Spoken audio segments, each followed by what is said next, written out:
If you're wondering which monitors for coding are worth your money, stick around. After we run through each product, I'll give you my personal take. Would I buy it or would I skip it? No fluff, just my honest opinion. Let's get into it. Dell G3223Q. I'm looking at this 32-inch 4T screen, and my code has never looked crisper. Plus, the 144Hz refresh rate makes scrolling through thousands of lines of errors feel buttery smooth. On the other hand, it's a gaming monitor with no speakers, so it's basically a silent, overqualified intern that's too good for this job. And the blacks can look a bit gray, like my soul after debugging JavaScript for 12 hours. Would I buy it? Yes, because using a high-refresh gaming monitor for coding is like driving a sports car to the grocery store. Utterly unnecessary, but it makes a boring task feel awesome. MSI Mag 274 UPF-E2. The 4K resolution on this 27-inch panel makes text so sharp it could cut you. And the built-in KVM switch with 65-watt USB-C power delivery is a godsend for juggling my work and personal laptops without a mess of cables. But let's be real. The contrast is so low that my dark mode theme looks more like a slightly gloomy mode, and its HDR is basically a participation trophy that doesn't do much. Would I buy it? Maybe, if my desk is a mess and I desperately need that one cable life with the KVM switch, because that feature alone is almost worth the price of admission.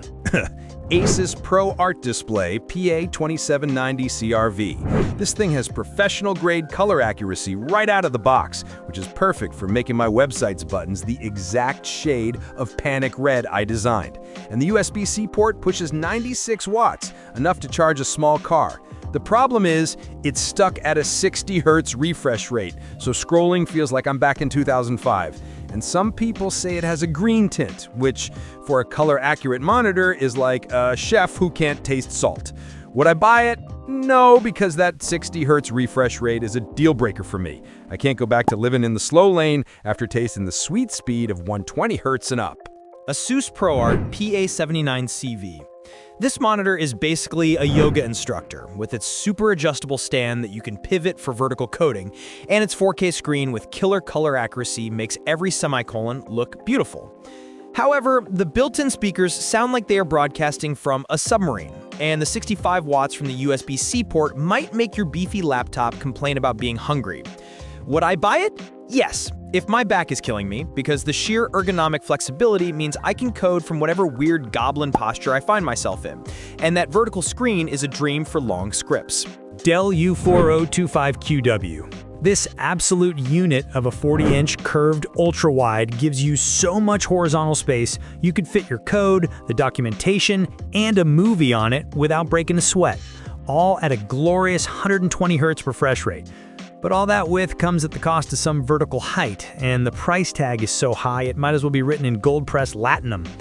Would I buy it? Yes, if someone else is paying, because this thing is the end game for multitasking productivity, turning my desk into a command center for coding, procrastinating, and everything in between. Asus XG27 UCD-MG. This thing's 27-inch 4K QD OLED panel is so crisp it makes your code look like it was etched by angels. And with a 240 Hz refresh rate and a ridiculous 0.03 millisecond response time, scrolling is smoother than a buttered-up seal. Honestly, the clarity is top-notch, but it's packed with gaming features like extreme low motion blur that are as useful for coding as a screen door on a submarine. And the fact that uniform brightness isn't on by default is just lazy. Would I buy it? Yes, if my wallet had just won the lottery and I wanted to flex on every other coder I know. BenQ RD320UA. This monitor is like a spa day for your eyes. It's made for programmers with special coding modes and a glare-free nanomatte panel so you see your work instead of your sad, tired reflection. It even has a weirdly named moon halo light to help with eye strain, but it's stuck at a 60 Hz refresh rate, which feels ancient compared to the buttery smoothness of the Asus, and it's definitely not built for any graphical work or gaming. Would I buy it? Maybe, if I spent 18 hours a day coding and my eyes were staging a full-blown rebellion. LG 32GQ750-B. For a decent price, you get a massive 32-inch screen with a 165 Hz refresh rate that makes scrolling through your code feel like a dream. Plus, it supports both AMD and NVIDIA graphics cards without a fuss. The downside is the HDR is basically a lie. with brightness levels that are more like a dim light bulb than the sun, and the stand is a bit wobbly, so try not to rage smash your desk. Would I buy it? No, because while the size is tempting, the lackluster HDR and shaky stand make it feel like a compromise I'm not willing to make. Dell S3221QS. This big 32-inch 4K curved screen gives you a massive amount of real estate for a price that won't make you cry. And the gentle curve is actually pretty immersive for juggling a million windows. But the color accuracy is off, the HDR performance is a joke, and navigating the menu feels like solving a Rubik's Cube. Not to mention, it's another 60Hz relic. Would I buy it? No. It tries to do everything and ends up being mediocre at all of it. I'd rather have a monitor that excels at one thing. LG 27GR93U. Here we have a solid middle ground option, a 27-inch 4K screen with 144Hz refresh rate that's great for coding and won't disappoint if you fire up a game after work. The fast overdrive mode keeps things sharp with a 5-millisecond response time, but the contrast is pretty weak, so your perfect dark mode setup will look more like a gloomy gray, and the HDR is just there for show. Would I buy it? Yes, it's a fantastic all-rounder that gives you high resolution and a fast refresh rate without completely emptying your bank account. Cooler Master Tempest GP27U. This thing is a 27-inch 4K stunner with mini LED backlighting that makes text super sharp. And the built-in KVM switch is a godsend for flipping between your work laptop and your rig. But the local dimming can sometimes create a weird halo effect, like your code is being haunted. And the firmware has been a bit buggy, which is not what you want when you're already debugging your own damn code. Would I buy it? Yes, the KVM switch and 90-watt power delivery alone make it a killer productivity machine for coders, despite its ghostly flaws. BenQ EW3280U. You get a massive 32-inch 4K screen giving you enough real estate to have 20 Stack Overflow tabs open at once. And it has USB-C for that clean one-cable life. However, it's only got a 60Hz refresh rate, which feels a bit boomer tier, and its HDR is about as convincing as a Nigerian Princey Mal, mostly just juicing the colors. Would I buy it? Maybe. If you purely want a giant 4K screen for code and don't care about gaming, it's a solid, no-frills workhorse. BenQ Mobius EX3410R. This 34-inch ultra-wide wraps around your face with a 1000R curve, which is awesome for keeping your IDE and docs in view. And its VA panel means your dark mode will be deliciously black. It's not the brightest screen on the block though, and being a VA panel, it's more for gaming than for dead-on color accuracy. So don't be designing your company's new logo on it. Would I buy it? Yes, the ultra-wide format is a game changer for coding productivity, and the built-in subwoofer means you can feel the bass drop when your tests finally pass. BenQ PD3225U.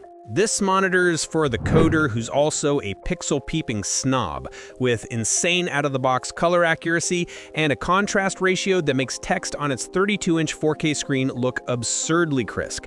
But it's stuck at 60 Hz, making it a pure workhorse, and its speakers are so weak they probably get bullied by your phone speaker. Would I buy it? Yes, if I was in the Apple ecosystem. This thing is a cheaper, bigger, and more versatile alternative to the Studio Display, making it a professional's dream for coding and creative work. Alienware AW2725QF. This monitor is pure overkill. A 4K 180Hz monster that can also do 360Hz at 1080p, making your code scroll smoother than a criminal. But it has absolutely no speakers. And using a 360Hz monitor for coding is like using a Bugatti for a pizza delivery run. It's hilarious, but a bit of a waste. Would I buy it? No. It's a phenomenal gaming monitor, but for just coding, you're paying a massive premium for features you'll never use. It's just a flex at that point. Samsung S80UA. This thing is a budget 4K dream, making my code pop with colors so vibrant, I thought my IDE was having a psychedelic trip. But the 60 Hz refresh rate feels like I'm scrolling through my code using a flip phone from 2005. It's got a USB-C port with 90 watts of power, which is awesome, but the DisplayPort 1.2 is a bit ancient. Would I buy it? Yes, if my wallet is crying and I need a sharp, colorful 4K monitor for staring at text all day, and don't give a damn about high refresh rates. Dell U2723QE. This monitor's IPS black panel makes my dark mode so deep and inky, I'm pretty sure a bat flew out of my terminal window. And it has more ports than a naval base, including a KVM switch that lets me control 2 computers like a tech wizard. However, it's only 60 Hz, so gaming on this is a no-go, and the stand is so wobbly, I'm afraid to sneeze too hard near my desk.